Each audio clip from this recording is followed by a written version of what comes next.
we're going to start off with a quick 5-minute joint. And the first way that I like to start off with these is to do dealer's choice. You guys get to decide what we're going to draw, or what you're going to draw. I'm not drawing anything. Whatever you get loose with, whatever excites you to kind of get into it. Jonboy's already started. I haven't hit the clock yet. Oh, I'm sorry. She's so fast. So hold on here. Like, truth be told, you guys have done these. Clayton is super fast. He is really fast though. So no, I'm not even mad at you for starting already. That's smart.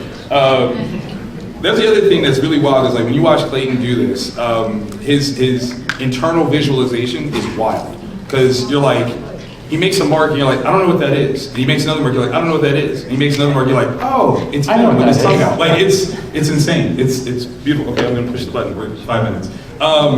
Look, he's doing it right now. I'm so sorry you guys can't see it. Oh, yay!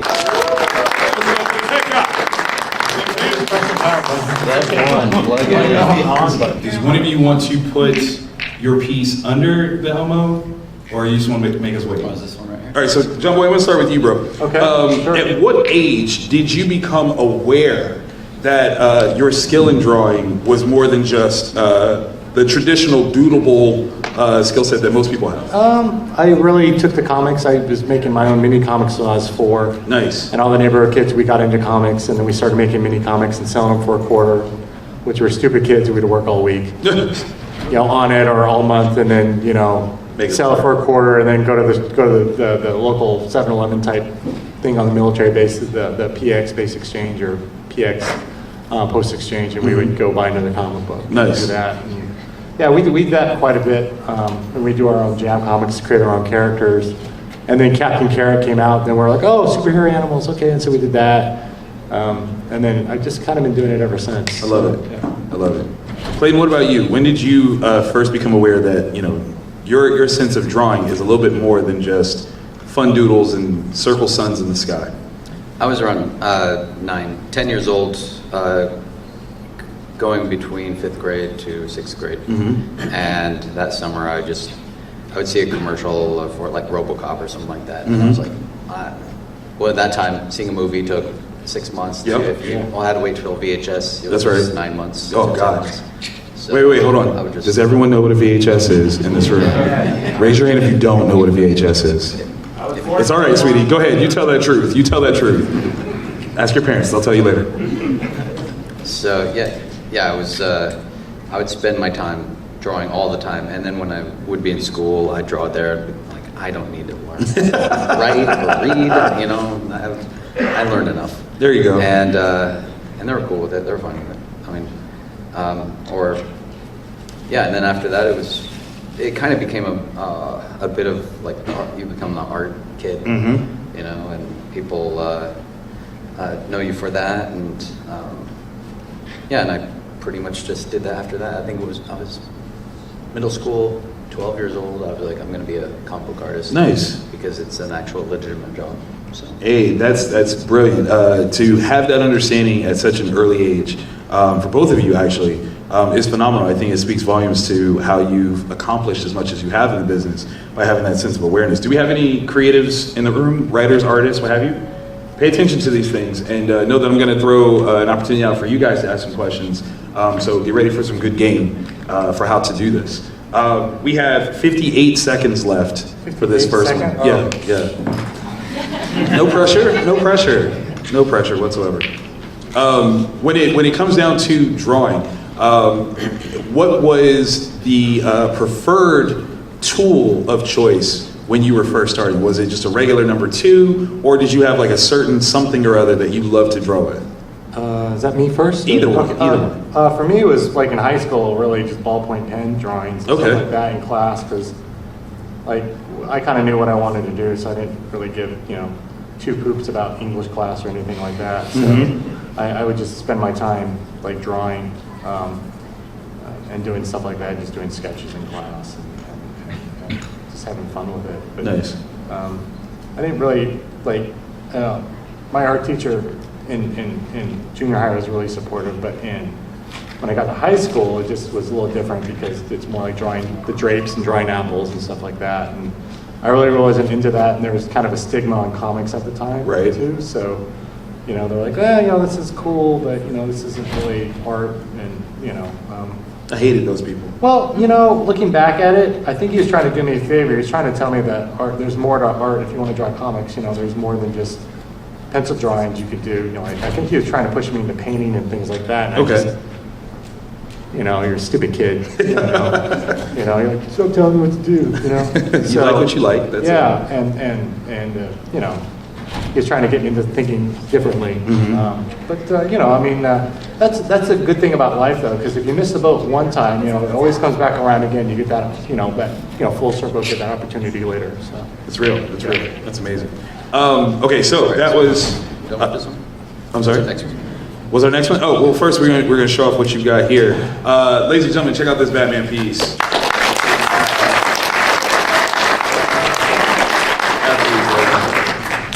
While you're signing that one, Jonboy, you want to put yours under? sure, it's not as polished, but Yes, the bigger the brush, the quicker strokes, which is better. But it's good. But I kind of want to get you guys involved in this one. Clearly, when it comes to characters and art, they're very versatile in all the things that they can bring to the page. So let's get a good suggestion from you guys. Yes. Favorite Ninja Turtle? Favorite Ninja Turtle. Oh, is that where we're drawing? I'm Okay. putting it out there. I just want to see how you're reacting to that suggestion. Starting. Oh, okay, sounds like favorite Ninja Turtle. Good one, right? What were you going to throw up? The Winter Soldier. The Winter Soldier. Ooh, a Ninja Turtle Winter as a Soldier Turtle. Winter Soldier Turtle. Which? Okay. Wait, yeah. Okay. That's what we're gonna do right now. I want you to do your favorite turtle as the Winter Soldier, and you're gonna have to explain yourself as to why that turtle is the Winter Soldier. That's a good one. How old were you when you first became aware of the turtles? 10 years old. Okay. It was, 85 when I came out? 84 for the comic? Yeah. And actually, one of the things with the turtles is that I was in art class, had the toys of the turtles, super self-conscious about having toys, and then the class project was draw from life. I drew my toy, Nice. came back, and then he's like, "Oh, did you draw this from life?" I'm like, "Oh crap! Now I have to tell him I have toys." And It's a total mission. So I was like, "No, I got it from a picture," and took the bad grade for it. So Oh. totally. That's why I don't. Isn't I don't it so mind. weird? Now I don't mind. It's just saying how it is. Yeah. I don't find. I'm not humiliated as easily as Good. I was when I was 12. Luckily. Yeah. Actually, you know, that'd be terrible. What's really crazy is if you think about turtles, we're part of the phenomenon that really kind of broke the mold on the geek standing and us being outsiders because they had so many different iterations and combinations of style and things like that. I mean, you had the cartoon from '89, you had the live action movie from '90. The comics were super dark. In terms of having like a favorite turtle that you like immediately identified with, did you pick one? Who was your turtle? Raphael. Oh, Raphael. Okay. Yeah, because I like like that. Electra was really big Yeah. for us, like in, you know, where we were at, and like the size were cool. Like, oh, cool. And then Raphael was kind of like the rebel of the group. That's right. Everyone likes the Han Solo character. You know, Mad so- attitude. I like that. Clayton, what about you? Who was your favorite turtle?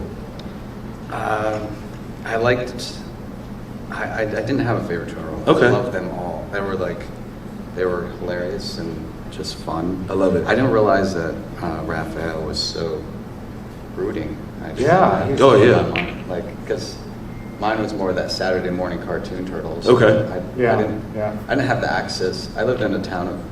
I grew up in a town that was like 700 people to, Mm-hmm. and you know, slightly growing, but it didn't have that much access. Where you go to the grocery store and they have like 12 comic books, Right. you know, and so I didn't have a lot and easy access to that world. Gotcha. How many of you guys are Team Leonardo? Where you at? Okay. Team Donatello? Okay. Team Raphael? Team Michelangelo? Everyone loves Mikey, man. Everybody loves Mikey. Surfer dudes. Absolutely. I was guilty of it. I love how quiet y'all are too, like just watching this happen. You guys can ask questions too, you know. It's You want to throw some out there? Who's got a question? Yeah, in the back. Yeah, so right now we're creating two characters into one. If you were to take Crain Marvel character with a DC character, what would you make that for? So if Lots you, of money. Yeah. That was one of the first imprints I could not pronounce correctly. Amalgam? Yeah, I thought it was Amalgam. Yeah, it was terrible. I was like, yeah, I like Amalgam comics, and they're like, what? If you could take a Marvel character and a DC character, which two would you put together? What would be your signature Amalgam I character? don't know, man. I mean, Amalgam already kind of did it. I mean, they did, but I mean that was like a while ago. So like, there's a bunch of characters that didn't exist back then. I mean, we didn't have Miles Morales. We didn't have Oh, that's true. Damian Wayne. We didn't have Cyborg wasn't as cool. He really wasn't. Dude had booty shorts. Like, come on. Cyborg, did he have booty shorts? Yeah, back in the day, he had like Yeah, little booty short joints. Well, it was the 80s. It was, man. You gotta show it. He was You putting it out gotta- there. Yeah. Yeah, I don't know. Like, I think nowadays, because maybe if you ask my younger self, I probably have an answer. But Okay. like nowadays, when it comes to creating, like, there's a real push not to create for comic book companies because you don't get jack squat. That's true. So, That's true. And it's always better to kind of create for yourself. It's always great to work on these iconic characters, but if you don't have equity interest in creating for companies that are not going to offer it, like, dude, don't do it. That character blows up and it's making billions of dollars, and you're like living in your little shoebox, and it's a little.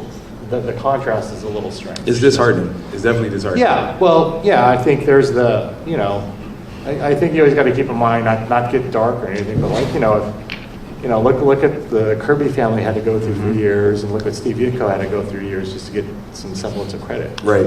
You're talking like billions of dollars that could, set your family up pretty nicely for the rest of their lives. I've actually said that what should happen in comics is that if you've created or it should be a tier system. So if you've done something that is seminal to comics, like literally changed the face of it, your family gets or a state gets $100,000 a year for like 10, 20, 15 years, something crazy. It'd be nice if you were in charge. Listen, That would I'm be working awesome. on it, man. I'm working on it. Yeah, I promise you. Yeah. But yeah, it was like, if you make a seminal contribution to comics, if you work on a seminal title or story, and then if you created a seminal character, there were like these tiers of money that you would get for doing so. And I think part of it would be encouraging to creators to kind of bring out like, oh yeah, I'm gonna knock this out the park, not just to get the money, but there is a benefit if it does hit like that. Yeah, I think the problem is that we're running into now is just you have all these bigger conglomerates that own the smaller companies. I think if Marvel and DC were owned by themselves, the $3 billion that they both generate collectively would probably stay in-house. You'd have better rates, you'd probably have better books, better product. But you're owned by these companies that own other companies that make $8-9 billion a year, and that therein lies the problem is, if you're the lowest earner, then they're like, well, what's wrong with you? Right. So it's, Maybe you should be in charge too. no, it's a simple matter of economics, and I think that's the problem. Is right now with DC, they got Strata with 2 buyouts, Right. and they're trying to get the Paramount's talking about buying them, Right. So they're trying to keep the costs low because they have I think $254 billion in debt that they have to figure a way to Shelve off. off. That's why they're laying off senior talent and all this stuff. And all Right. this, it's really sad to see your friends who have been there 20 years get let go. Yeah. That's a lot of good knowledge and experience kind of out the door. But this is what happens when economics get involved. So with Disney gobbling up everything is not necessarily a good thing. Right. Because it actually limits your choice. Look how crappy a lot of those shows are too. They're not exactly 5 tiers. Some of it could be a lot better. Artists should not be in charge. No, I'm not saying artists, but I'm saying We just like to have fun. I think, first off, Spider-Man, Batman, what I really liked about Spider-Man with Iron Man in the movies was that he actually had some backing and he wasn't just, On his own, just doing stuff? Yeah. So a team-up feature of it? Yeah, or just, so you just have Spider-Man, he's much more pleasant versus a Batman, when he's, Batman's way too dark. As far as what I enjoyed as a kid. And for all of us, I think, the Marvel way of just having artists come in and participate and create these characters, because these characters, Marvel never created a single character. No, There's no, a it's a bunch of artists. guys, right. And we've all just kind of loved it, and we've all used it to get better. And so, you know, as big as Marvel has become, like, don't worry about money. It's so dumb. Every time I have money, it's like, it just makes more problems. And you just... Biggie Smalls said that. More money, more problems. Like, that's real. Yeah. And so enjoy what you got and be happy. What's really important to understand is if you want to get into this creative business, you kind of have to understand what your place is going to be, what you're aiming for. If you want to stay in a strictly creative space, understand that there's a business factor that you kind of have to let go and let happen what's going to happen. If you do want a little bit more of the business, mindset of it, then these are the things that you got to think about. I just did a panel with Jim Shooter, and we were talking about how that's kind of one of the big differences of those folks that moved into editor-in-chief positions, was not only should they be creative, but they have to be business people as well. And if that's not your lane as a creative, then you kind of are subject to those people that have decided, what's going to happen in the business, and you don't really have a lot of room to complain. I think you just gotta have good ideas. I think when you have corporate overloads, there is a bottom line, there's a lot more control involved. I think making comics, in my experience, I can't speak for Clayton's at all, but my experience is like it used to be a lot more collaborative. Yeah. Where, it's more team driven, kind of like, hey, writer, artist, colorist, we'd all sit down and talk about what's our vision for the book, what do we want to do differently, how do we want to make our mark because we're fans. Right. But nowadays, sometimes they just go, an entity will have an idea, they'll float it out to various writers, or they'll say, hey, give us your best pitch. To do this thing. And then the editorial will kind of develop that idea and say, this is where we want it to go, and Right. things like that. So it's kind of a little bit more top down. I think you get better product when you get people, like small groups of people working together with editorial on something to create something unique. I'm sure that still happens in comics, just not my experience. I was like, oh, he's already going, so we'll just What have are we y'all doing? do Yeah, he's already- whatever you want. 15 minutes, whatever you do, that is you. How often do you guys get to draw for yourselves or be creative strictly in a measure of either practice or exploration as opposed to an assignment?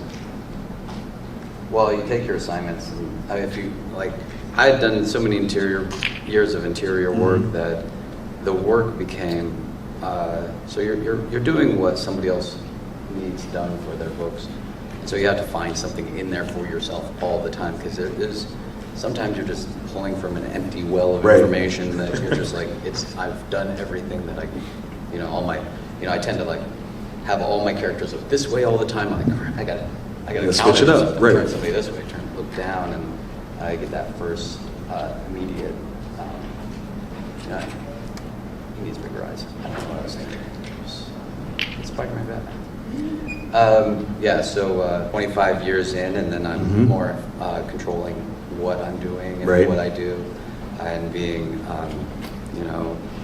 I've had a name in the industry. Now I'm this past year, just pushing the idea that hey, I've done 3,000 interior panel pages and 550 covers, and over the past 25 years, 1,800 of those were digitally painted interiors, That's great. just with digital, all myself, just by myself, and I'm with that information. It's I've been taking more time on my covers, doing acrylic paintings on them. I just did Gotcha. a Captain America 22 by 30 inch. That was the one I was up the other day with you and Jonathan and Kyle Yeah. or Craig in here. That was awesome. And so I used to spend 16-hour days working. Right. And now I do 6 to 8 hour days working, but I go to the beach. Yeah. Or do something that isn't that. Right. And it's actually, it takes a long time. You get so hungry that you're you don't feed yourself, No, that makes sense. Don't That makes feed sense. anything into your personal self. Yeah. And you're just kind of empty.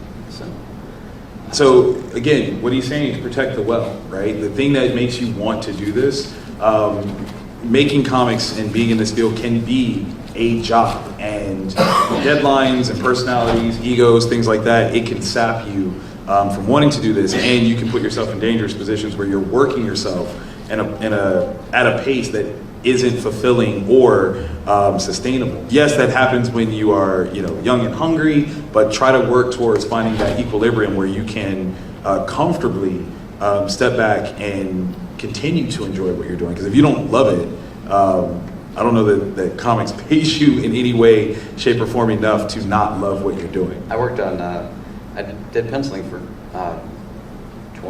5 years, and I was about to just leave comics because I was like, I can't enjoy this anymore. Right. And but I'd been painting in high school and after, and I started doing my own project, and that's nobody's ever really seen. And then I found that if I remove the pencils, it looks like a painting. Right. And so I followed a lot of like conceptual artists that worked on movies, and they were doing a lot of digital paintings. So Yep. I found painting on black and digitally looked like a comic book in the end. That's So awesome. People for years thought I had an inker. Yeah. You're like, nah. Jonboy, what about you, man? Do you get to just kind of grab a sketch pad and go, or is it always about the work? Yeah, I think, I think whatever your priority is, because I think everyone's goals are always different as an artist. I think it's very easy to get kind of caught up in just the rat race of doing covers and doing this stuff and just kind of meandering around a little bit without a plan for your career and where you want to go. I think for me, I'm at a point where, I like to do projects. I like doing interiors. I'm working on my own creator-owned stuff, and I'm still doing covers and stuff for everybody else. But I'm kind of more interested in trying to create for myself at this point, as far as what I want to do, as far as in terms of story and narrative and things like that. I think at some point you get a little tired of working on superheroes, but there's always something that we like about these characters because we grew up loving them. So you always want to kind of lend your voice to whatever's out there in the ether. But everyone's art goals are different for what they want, and I've got a lot of friends who they won't pick up a pencil unless they get paid to do it. Right. And I have a lot of friends who draw all the time and still in love with it. So it's kind of all over the gamut. I think for you is whatever you're into as a creator, like what's your passion, and just kind of do what you like to do. But you always want to kind of have a career path in mind for what you want to do, as far as like if you want to get into comics, you want to do something like, what do you want to do? Do you just want to be a penciler? Or you want to transition to be like a penciler, or you want to be a creator, and a creator is somebody who actually writes and draws their own content. Because the idea is that, you could still draw comic books and write your own comics, but then you can also write other comics for other artists or other creative entities if you have something you want to say, or you just do it for yourself. So I think whatever path you want to do, it has to be the right path for you and what you want to do. Because I think everyone has that dream of like, I just want to work, I want to draw Spawn, or I want to do Spider-Man, and that's my ultimate goal. But then, once you kind of hit that goal, like, well, what's your next goal? What do you want to do? Where do you want to go? Where do you want to sit in your career, and kind of have a plan for that? Where do you want to be? Because it's your life, and you have to choose for yourself how you want to live it, where you want to go, and what you want to do. But if you don't have a plan for where you want your life to go and your career to go, you're just kind of floating in the ring. You're kind of dependent on other people. But if you're a high functioning person and you have, you work for other people, but also creating your own content and doing your own thing on the side and things like that, then, if you're not working on one thing, then you can spend time on something else. You're always doing things that generate money, that kind of scratch that creative itch. So I think it depends on what type of person you are, what type of lifestyle you want to lead. Because like me, I like to draw all the time and sketch, and just like, if I wasn't getting paid to do it, I'd still do it. It's just kind of one of those things. So, but I mean, it's just kind of different for everybody. It's one thing that works for one person doesn't always work for another. I like that a lot because, especially in today's marketplace, where the opportunities to produce are so high, taking a lot of that control into your own hands and not waiting for someone to give you permission to do things that you're interested in or explore art in any one particular way. You guys are all very capable of doing so, and should take advantage of that fact, because there's a lot of people that possibly could have been even bigger names in the medium and business, but that wasn't what the business looked like for them. So take advantage for them, because there's an opportunity that's been given to you. Yeah, I'm a real firm believer of just taking personal responsibility for your life. If you're not getting work, then you have to examine that. Well, is it a reason of the market, or is it this or that? Because like if you're not getting into comic work at the moment. You go to do sketch covers, sell them online, create your own your side hustle. Like there's always means for you to make a living. It's just you can't blame somebody else if you're not working at the moment, because there's plenty of work for talented people. And maybe they just don't have anything available at the moment, but don't let a lack of opportunity stop you from doing what you want to do. Right. You got to be creative. You don't want to. It's just weird because I got so many friends like, oh yeah, the comic market's a little changing and different. And I'm like, oh well, like, dude, why don't you just do this if you're short for money? Like, do some sketch covers and post them online. Start your own website. Like, start a Shopify shop. Right. Do your own retailer cover. There's a lot of opportunities for that, and I know that doesn't fit for everybody, but I think you got to have a little bit more of an entrepreneurial mind. If you want longevity, because at some point we all age out if you don't create your own brand identity and keep creating beyond what you're doing. You know what I mean? You guys Absolutely. Understand what I'm saying? Like, yeah. A lot of our artists from like 20 years ago aren't really doing a lot anymore. Right. Like, oh, they're so good, but why? And it's just like, you talk to some guys and you're like, well, they just stopped giving you work. The only thing that they've really paid attention to, really, it's always about sales and presence. And if you can prove that you're your own sales force with your own numbers and you don't need a Marvel or DC behind them, then they're like, okay, this guy can like he can bring bacon on his own stuff. And then that sometimes opens up an opportunity because really the bean counters do run the companies. It's always about money at the end. They're like, well, if we like this guy's stuff, we put him on Batman, we know that he does 30,000 in sales on his own. If we put him on Batman with this, and just Batman and him doing that with his, we could probably make like 200,000 an issue or whatever magic number they want it to be, So there's a lot of that happens too. But I think the thing about it is more about keeping your options open and having some flexibility for yourself. Because in the end, if you're a working artist, you have to have an idea of how to make money for yourself when there's, like not a lot of opportunity. How do you create your own opportunity? What are you willing to do in order to get what you want? Right. And sometimes for them, they want to talk about it. And desire is great, but desire doesn't do anything. That's just like, we all want $1 million, but are you really willing to work for it? That's the thing, is where the rubber meets the road, is like, well, how hard are you willing to work to reach your goals in order to make these things happen for you? Because you can't. Because, I mean, if we could do it, you guys could do it. You just have to have a discipline to do it. Because I firmly believe art is very much like sports. There's natural talent, but I would have to tell you that most of my friends who are super talented that have never had a struggle, the first moment they have a crisis, they fold like a cheap prom date. You know what I mean? It's just they don't know how to handle adversity. There's no base there. There's no struggle. Preparation beats talent, and timing beats speed. It really does. Because you don't have to work for it too hard. You don't really have to find appreciation for what you got. You know what I mean? But if you work for it and and then when the tough time comes, you have a base there. You know what that struggle is. It's okay. You're not going to panic. So. Those are serious jewels he just. No, it's noise for that.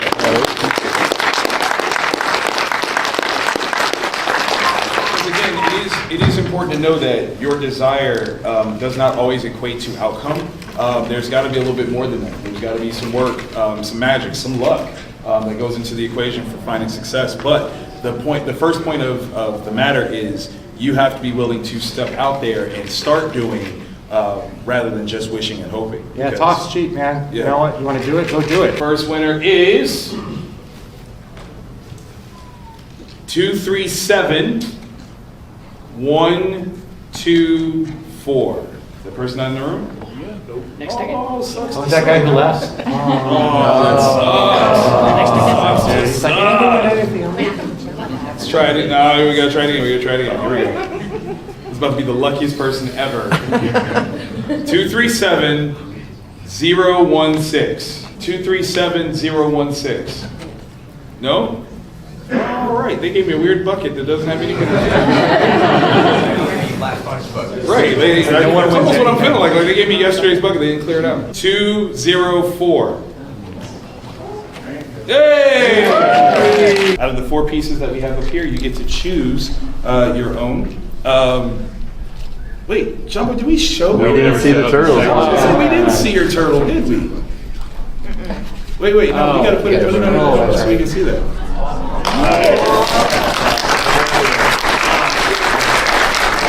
which turtle did you have being the winter soldier? I don't know. Raphael, why not? All right. It works. All right. So between the four there, which?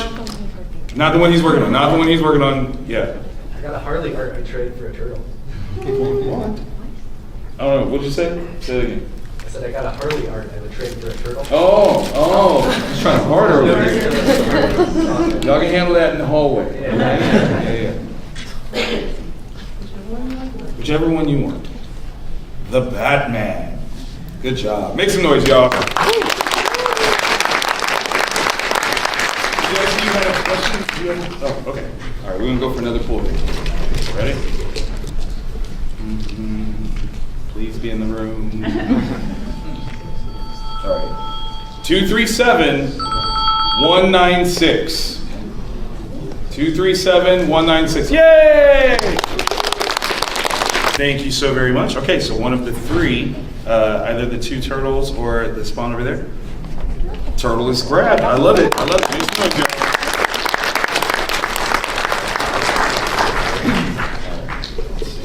Let's just ASMR.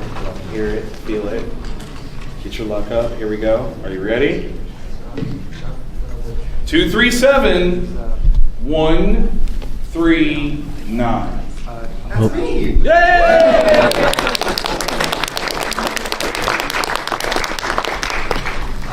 Excellent. You can either grab the turtle or the spawn. There you go. Excellent. Turtle's gone. Look at that. That's what I'm talking about. 237-220. Yay! Excellent. Thank you. All right, so before we do these last two, can we get one more shot of what you've been creating for this last piece? Clayton, your spider bat. Oh, God, Goodness. it just crushed me. Oh, come on, y'all.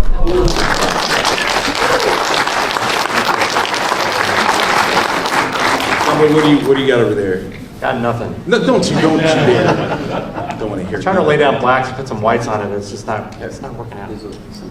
Oh. All right, can we take a quick peek at it? Oh, yeah. Please. Thanks, man.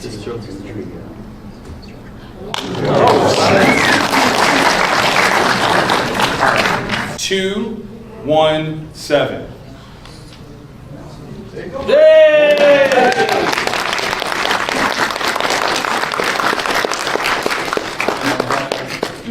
Thank you. I like it. Oh.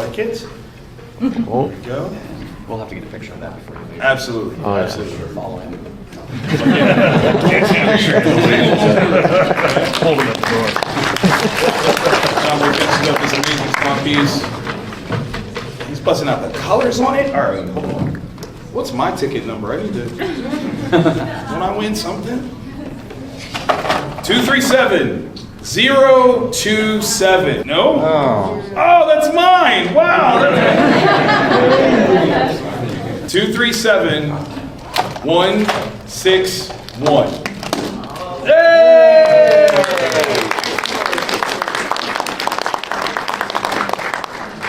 Guys, thank y'all so very much for sharing your time, your talent, your stories, getting us some insider, game about being in the business and different things for us to aspire to. Thoroughly appreciate that. Thank you. Perfect. Absolutely. Where can everyone find you guys online? ClaytonCrain.com, and we're at AS704 here. Love it. And if you got a painting, you can come and get a picture. Yes. Jonboy, where are you at online? I'm at P20 in Artist Alley. Okay. Next to Stephen Platt and Tony Cordes. So I love it. Catch me there. All right. Thank you guys so very much. Cool, right?